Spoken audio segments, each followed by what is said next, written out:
Olá pessoal, sejam bem-vindos aí a mais uma aula aqui do nosso curso de primeiros passos no GIMP. Ainda dando continuidade à temática sobre a evolução histórica do GIMP, nós falaremos aqui hoje sobre a versão 2.8 do GIMP, as principais inovações da versão 2.8.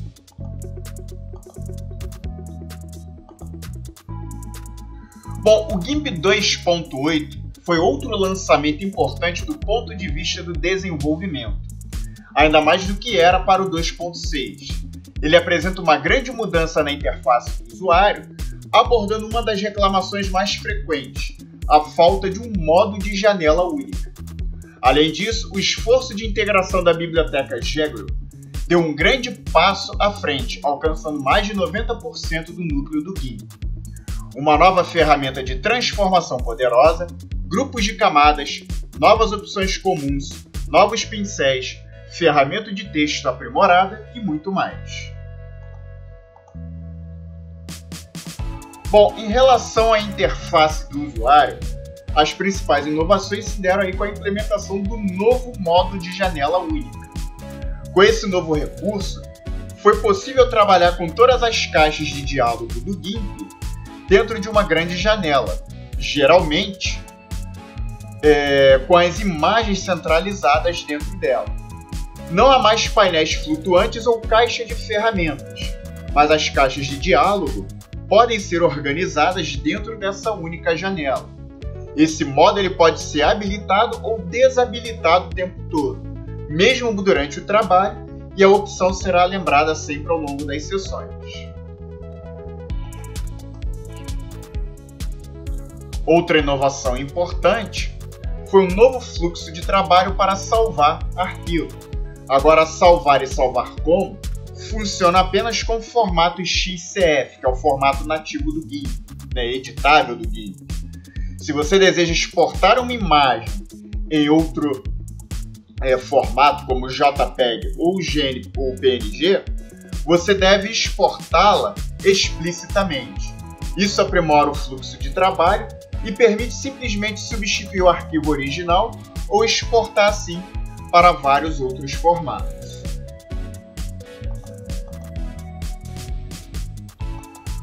Outra implementação importante foi na nova barra de imagens. Uma nova barra de imagens útil vem com um modo de janela única que permite alternar facilmente entre imagens abertas por meio de uma barra de guias com miniaturas de imagens.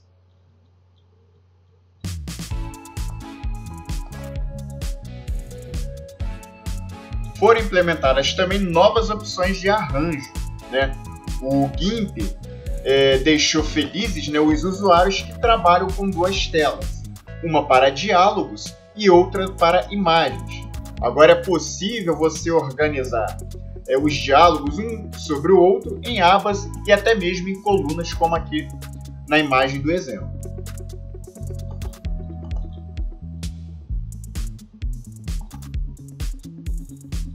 Outra implementação importante foi a implementação de novas tags de recursos. Pincéis, gradientes, padrões e paletas do GIMP podem ser filtrados e pesquisados por meio de tags. Tags são rótulos de texto que o usuário pode atribuir aos recursos. Com tags, o usuário pode encontrar facilmente os recursos por meio de uma caixa de texto de entrada. As tags podem ser atribuídas manualmente pelo usuário com a mesma caixa de entrada, usada para pesquisar tags, ou podem ser marcadas automaticamente utilizando o nome do diretório dos itens importados. Outra implementação importante foi a implementação de uma matemática simples em entradas de tamanhos. Também foram feitas melhorias no widget de entrada de tamanho, que é usado para inserir a maioria dos parâmetros x e y, que são de largura e altura.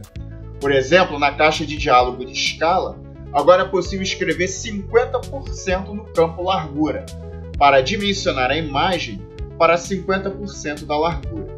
Expressões como 30 in mais 40 px e 4 asterisco, 54 in também funcionam ainda no GIMP.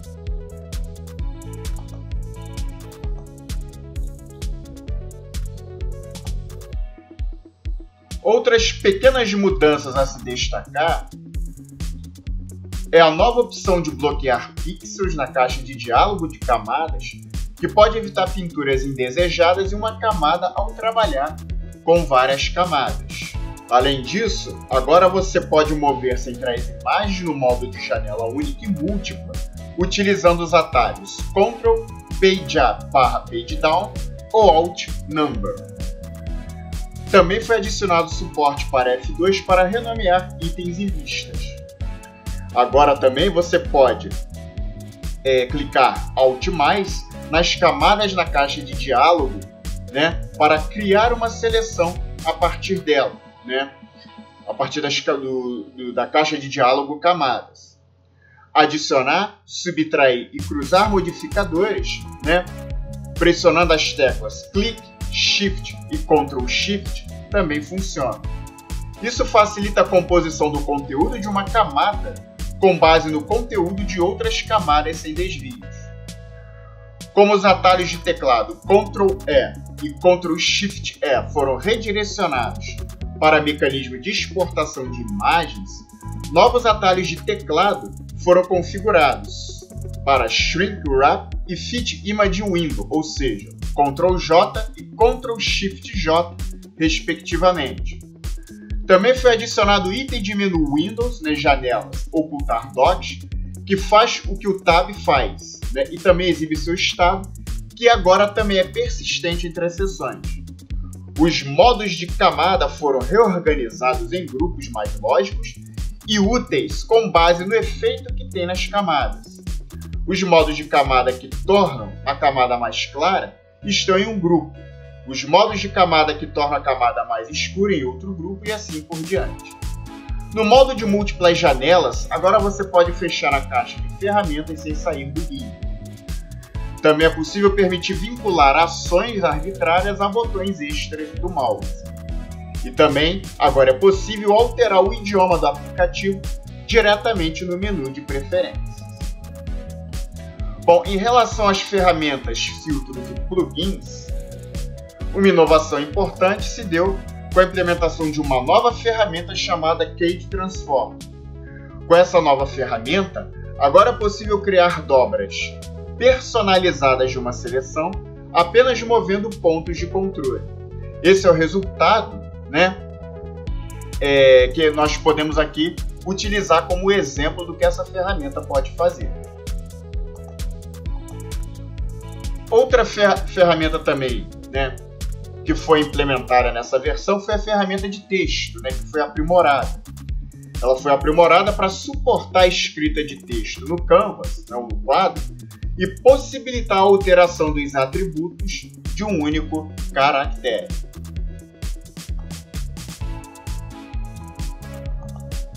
Outra inovação importante também foi a implementação de novos grupos de camadas.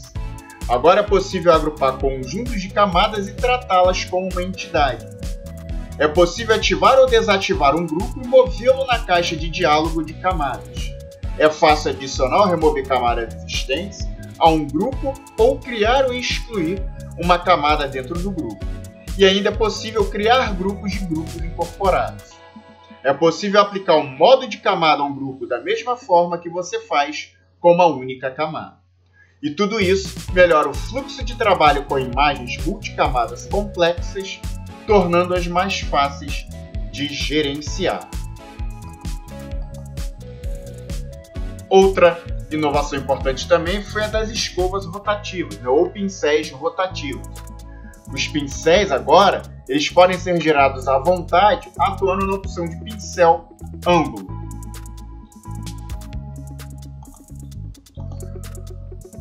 Outras pequenas mudanças que nós podemos destacar em relação a ferramentas e plugins, podemos destacar aí a implementação, né, da cor padrão da máscara rápida, que agora se torna configurável, o modo RTL, ou seja, escrita da direita para a esquerda, foi aprimorado na ferramenta texto. Você pode, a partir de agora, especificar o idioma escrito na ferramenta texto. Isso ajuda a escolher uma fonte apropriada ou glifos apropriados para o idioma selecionado. Também foram adicionadas guias diagonais opcionais à ferramenta de corte. Também foi adicionada a sobreposição de guia de corte, né, a chamada regra dos quintos. Um exportador de PDF baseado no Cairo foi implementado. Embora seja um tanto simplista, o exportador salva texto incorporando fontes no arquivo PDF final e tenta convertê-los, os bitmaps, em objetos vetoriais. A dinâmica do pincel também melhorou nessa versão. Foi adicionado um plugin para carregar imagens JPEG 2000.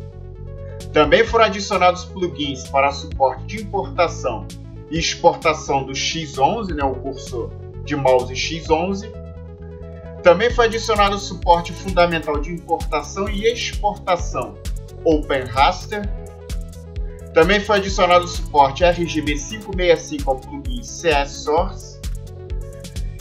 Também foi adicionado um novo comando criar, que permite carregar uma página da web diretamente no GIMP utilizando aí o WebKit.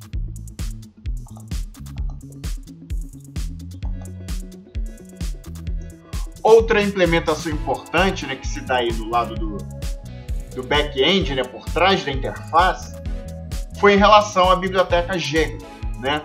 A portabilidade do núcleo do GIMP, né, para a nova biblioteca Jekyll, de alta profundidade de bits e edição não destrutiva, deu grandes passos e agora com essa versão, mais de 90% da tarefa está concluída. Então, além de portar operações de cores para a Jekyll, também foi adicionada uma ferramenta experimental de operação Jekyll, encontrada no menu Ferramentas. Ele permite a aplicação de operações Jekyll a uma imagem e fornece visualizações dos resultados na tela. Então, aqui no exemplo, né, nós podemos ver aqui essa implementação a partir de um exemplo aqui de desfoque gaussiano.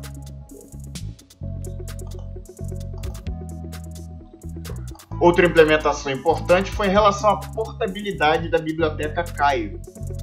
Iniciado com o GIMP na versão 2.6, todas as ferramentas de renderização do Canvas agora são completamente portadas para a biblioteca Cairo. Ele fornece gráficos suavizados e melhora a aparência do GIMP. Alguns plugins também foram atualizados para o Cairo. E além disso, todas as ferramentas agora utilizam o indicador de progresso na tela em vez daquele na barra de status.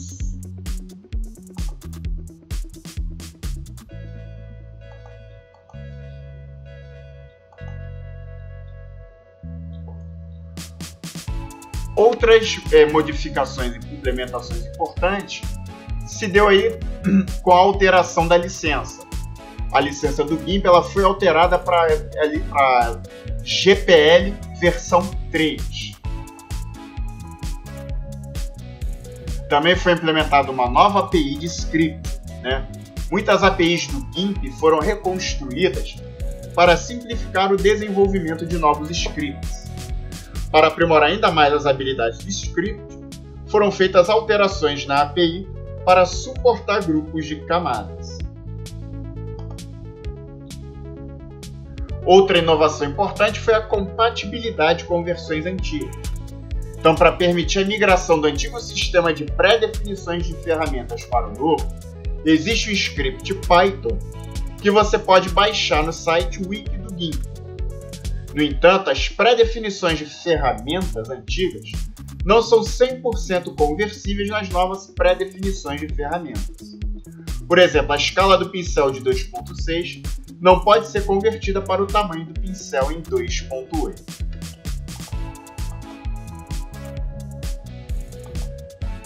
Bom, alguns dos problemas conhecidos, né, que se tornaram visíveis ou permanecerão, né, visíveis nessa versão, nós destacamos aqui o trabalho com tablets gráficos, que pode ser problemático devido à biblioteca GTK+2 em uso, né? Então, nesse caso, você deve usar a versão mais antiga 2.6 ou aguardar a próxima versão do GIMP, a 3.0, para obter suporte completo à biblioteca GTK+3. Beleza? Bom, pessoal, e com isso nós encerramos aí mais uma aula aqui para esse nosso curso, ok? Mais uma vez eu peço para que você se inscreva no canal, ative o sininho de notificações, se possível compartilhe a playlist desse curso em suas redes sociais, em seus grupos de WhatsApp, indique para um amigo seu que esteja interessado em aprender uma ferramenta de design gráfico gratuita, ajude a gente a divulgar esse conteúdo para o maior número de pessoas possível, ok? Eu me despeço por aqui e vejo vocês então na nossa próxima aula. Um forte abraço para vocês e até lá!